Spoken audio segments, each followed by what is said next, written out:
இன்னைக்கு நம்ம கிட்ட ஹன்யா யனகிஹாராவோட எ லிட்டில் லைஃப் நாவல பத்தின ஒரு புத்தக மதிப்பாய்வு வந்திருக்கு. ஆமா. இத படிச்சவங்களுக்கு தெரியும், இத பத்தி பேசுறதே ஒரு பெரிய சேலஞ்ச். இந்த ரிவ்யூ அத நல்லா செஞ்சிருக்கு. ஆனா இத இன்னும் ஒரு படி மேல எப்படி கொண்டு போலான்னு பார்க்கலாம். கரெக்ட். இப்போ இந்த ரிவ்யூல நாவலோட கதை, கதாபாத்திரங்கள், அதிர்ச்சி, நட்பு நீ எல்லாத்தையும் நல்ல விளக்கியிருக்காங்க. ஆமா, அதுல எந்த குறையும் இல்ல. ஆனா இது ஒரு நல்ல விளக்கமா இருக்கே தவிர ஒரு தனித்துவமான பார்வையா இல்லைன்னு தோணுது. ஓகே. அதாவது நூத்துக்கணக்கான மற்ற ரிவ்யூகள்ல இருந்து இதை எது தனிச்சு காட்டுதுன்னு ஒரு கேள்வி வருது இல்லையா? நீங்க சொல்றது சரிதான். இது வெறும் தகவலா இல்லாம ஒரு ஆர்குமெண்டா மாறணும். ஆனா எனக்கு ஒரு சந்தேகம். எ லிட்டில் லைஃப் மாதிரி ஒரு உணர்ச்சிகரமான நாவலுக்கு ஒரே ஒரு வாதத்தை மையப்படுத்தினா கதையோட அந்த எமோஷனல் டெப்த் குறைஞ்சிடுமோ? எல்லாத்தையும் பேசினாதானே ஒரு முழுமையான ரிவ்யூவா இருக்கும். அது ஒரு நல்ல கேள்வி. ஆனா ஒரு ஷார்ப்பான பார்வை தான் வாசகர் மனசுல ஆழமா பதியும். சரி.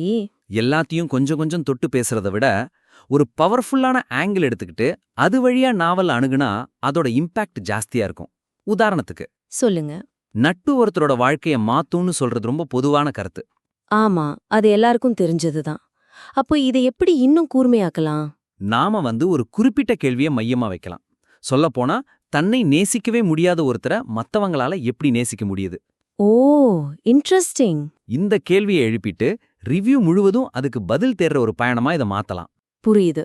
இல்லனா குணமடைதல்ங்கிறது நாம நினைக்கிற மாதிரி ஒரு நேர்கோட்டு பயணம் இல்லைங்கிறத இந்த கதை எப்படி மத்த டிராமா கதைகள்ல வேறுபட்டு சொல்லுது அப்படின்னு ஒரு ஆர்குமெண்ட்டை எடுக்கலாம். ஆ, அப்படி செய்யும்போது இந்த ரிவ்யூக்கு ஒரு தனி அடையாளம் கிடைக்கும். எக்ஸாக்ட்லி. புரியுது.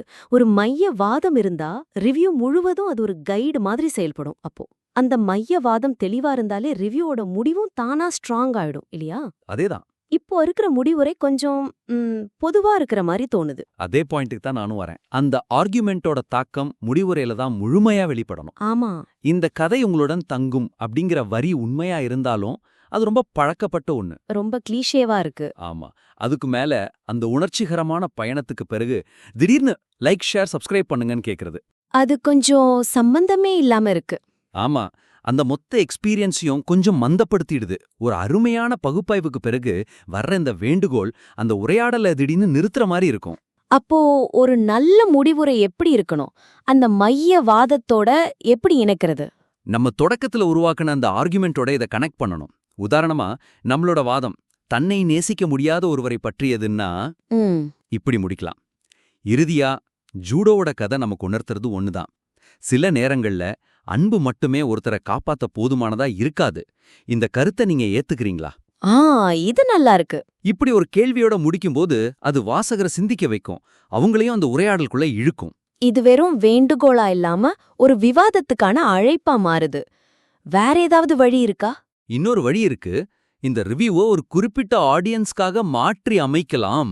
எப்படின்னு கொஞ்சம் விளக்க முடியுமா? அதாவது இந்த நாவலோட கடினமான பகுதிகளை பார்த்து இத படிக்க தயங்குறீங்களா? அப்போ அந்த சவாலை நீங்க ஏன் ஏத்துக்கணுங்கிறதுக்கான காரணத்தை நான் சொல்றேன் அப்படின்னு ஆரம்பிக்கலாம். ஓகே, ஒரு குறிப்பிட்ட வாசகர் கூட்டத்தை நோக்கி பேசுறது. ஆமா, அவங்களுக்காகவே ஒரு வாதத்தை உருவாக்கி முடிக்கலாம். இது பொதுவான வேண்டுகோளை விட ரொம்ப சக்தி வாய்ந்தது. அந்த வாசகரோட நேரடியா பேசுற மாதிரி ஒரு உணர்வை கொடுக்கும்.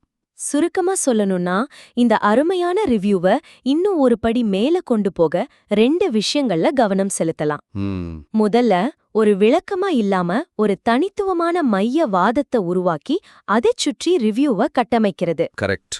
2வது, அந்த வாதத்தை அடிப்படையா வச்சு வாசகரை சிந்திக்க தூண்டுற மாதிரி ஒரு சக்தி வாய்ந்த முடிவுரையா அமைக்கிறது.